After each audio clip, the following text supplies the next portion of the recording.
RNZ International Pacific Regional News with Jamie Tahana. Fiji's parliament has voted out a petition seeking to reinstate the Great Council of Chiefs. The chiefly body was established in 1876 and abolished by Frank Bainimarama's interim military regime 4 years ago. Members of the opposition urged the government to allow the petition to go to a committee, which would consult the people on the issue. Under new rules, petitions must gain 40% of MPs' approval before they can be considered, but the ayes in today's vote gained only 32%. Salote Randrodro of the Sedalpa Party told Parliament the Great Council of Chiefs had taken Fiji forward and represented the fabric of Fiji's indigenous people. The gist of the issue here is, how are we going to hear the voices of the people? Abraham Lincoln said, government is by the people and for the people. If government is by the people, that's why we're all sitting here. The voters are in here. And if it's for the people, then we should provide for an avenue, for a space to hear their voices. Salote Randrodro. Papua New Guinea's police fraud squad remains unable to access its office and files amid a standoff over a major fraud case. The police commissioner, Gary Bucky, last week suspended the head of the National Fraud and Anti-Corruption Directorate, Matthew Damaru, and several colleagues for insubordination and alleged breaches. This came after the fraud squad made several high-profile arrests, probing the Prime Minister Peter O'Neill's role in alleged illegal state payments to a law firm. Mr Damaru challenged Mr Bucky's move in the court, which subsequently ordered a stay on the suspension, allowing the fraud squad to resume its work. However, Mr Damaru says the police commissioner's officers still blockade their headquarters. And we've been locked outside. We can't do anything. All the files and everything is locked up. We are just staying around outside the office and out on the street, basically doing nothing. We are told to provide reports and everything, but we can't when the office is locked. Matthew Damaru. A war of words is continuing between Papua New Guinea's Prime Minister, Peter O'Neill, and his two predecessors over his refusal to stand aside over a major fraud case. Sir Mikeri Marauta and Sir Michael Samare last week issued statements after the police commissioner moved to suspend leading fraud squad members for probing Mr O'Neill's role in alleged illegal state payments to a law firm. Johnny Blades reports. Sir Mikeri has warned about damage being incurred to the integrity of the office of Prime Minister by Peter O'Neill not allowing himself to be questioned by police over the case. Sir Michael also called for the Prime Minister to surrender, calling out Mr O'Neill for what he said were naked attempts to prevent investigation of corruption and illegal acts. He also urged all sitting MPs not to remain silent about the case. However, Peter O'Neill insists he's innocent and says the two former Prime Ministers should wait until the court process around the case has played out. Mr O'Neill has labelled them both hypocrites. He says that unlike him, Sir Michael has personally benefited from misuse of public funds. I'm Johnny Blades. Papua New Guinea says it doesn't recognise Fiji's Amina Yavoli as the new Director General of the Melanesian Spearhead Group. Mr Yavoli's selection was announced at the start of the month by Fiji's Foreign Minister Ratuanoke Kumbombola and later confirmed by the MSG Chairman, Solomon Islands Prime Minister Manasseh Songavare. But this announcement was not welcomed by Vanuatu, with its Council of Ministers refusing to accept the choice. Papua New Guinea's High Commissioner to Solomon Islands, Freddie Kasa, has confirmed PNG has written to Mr Songavare, calling for a new selection process to be undertaken. It's not an issue of the candidate, but I think the issue is of the process where all leaders come together and have a consensus as to who should be the director for the MSG. Papua New Guinea's High Commissioner to Solomon Islands, Freddie Kasa. A special MSG Leaders Summit is scheduled for late next week.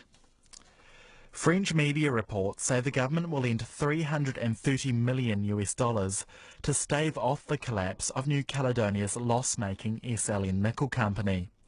The reports say the rescue plan will be announced in Noumea on Friday by the French Prime Minister Manuel Valls, who is also due for talks on the territory's institutional future.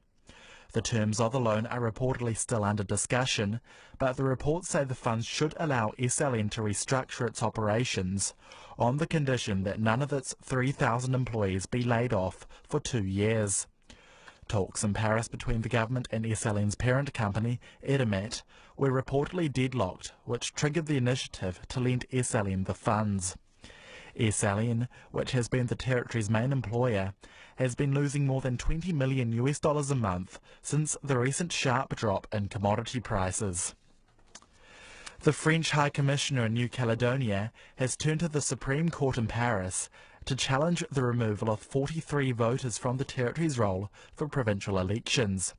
This comes after criticism by anti-independence parties, which accused the Commission of committing a serious blunder when it passed on information to the team vetting the role.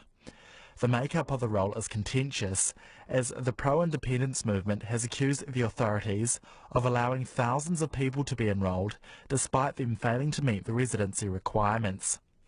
Special commissions, led by magistrates brought in from France, have been vetting roles, and last week 54 people were struck off, allegedly in part because of information released by the High Commission. The Commission has now, in turn, challenged the decisions by taking the matter to the Supreme Court. On Thursday, the French Prime Minister, Manuel Valls, is due in Nouméa to help chart the next steps in the decolonisation process, which will result in an independence referendum by 2018. A government MP in Samoa, who was facing 4 counts of bribery, has questioned the reasons behind the withdrawal of the case. The MP for Fa'asalelanga, number 2, Pa'u Sefo Pa'u, says the case against him was the result of trumped-up charges in relation to last year's election.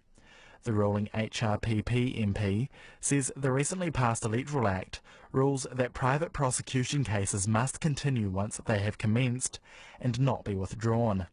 Pa'u says allegations against him are not new because he had been in court for 4 times in previous elections. He had lost the seat in those election petition cases, but he says this time he is confident the charges will fail. It's hoped a workshop on web and social media skills for young Pacific farmers will teach youth to think of farming as entrepreneurism rather than just manual labour. The workshop, by the Pacific Organic and Ethical Trade Community, or POETCOM, began in Niue last week and will move to the Cook Islands and Marshall Islands. It will teach farmers how the internet can be used for marketing and campaigns, as well as sharing information and problem solving between them. POETCOM's Karen Mapusua says young farmers are fairly light on the ground in many countries, but it's hoped the workshops can encourage more interest in the sector.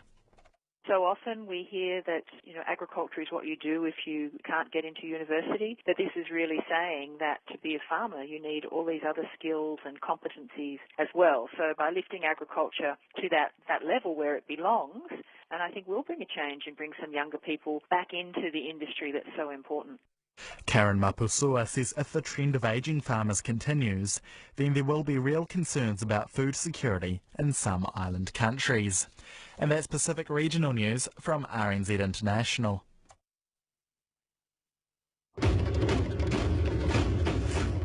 Talofa lava, this is Dateline Pacific from RNZ International. I'm Kuroi Hawkins.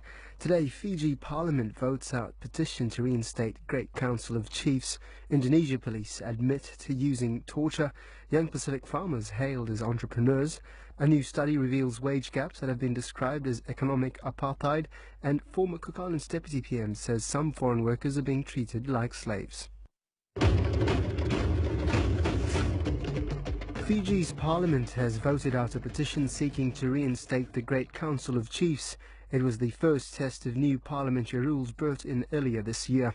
Sally Round reports. The chiefly body, commonly known as the GCC, was abolished by the military regime 4 years ago. The abolishment has long been a bone of contention with Fiji's indigenous or Itauke community. The indigenous-backed Sodelpa Party tabled the petition on Monday, with opposition whip Ratu Esoetikotha voicing long-held suspicions about the government's motives over Itauke land and heritage. The removal of these great achievements, the imposition of the draconian laws and gutted by the military, are craftily designed and targeted against indigenous Fijians, including the Itauke of our Arab myth, to deprive them from their rightful ownership, tie them down to bondage of no freedom, and relegate us to peasants. Parliament's new standing orders require the support of 40% of MPs.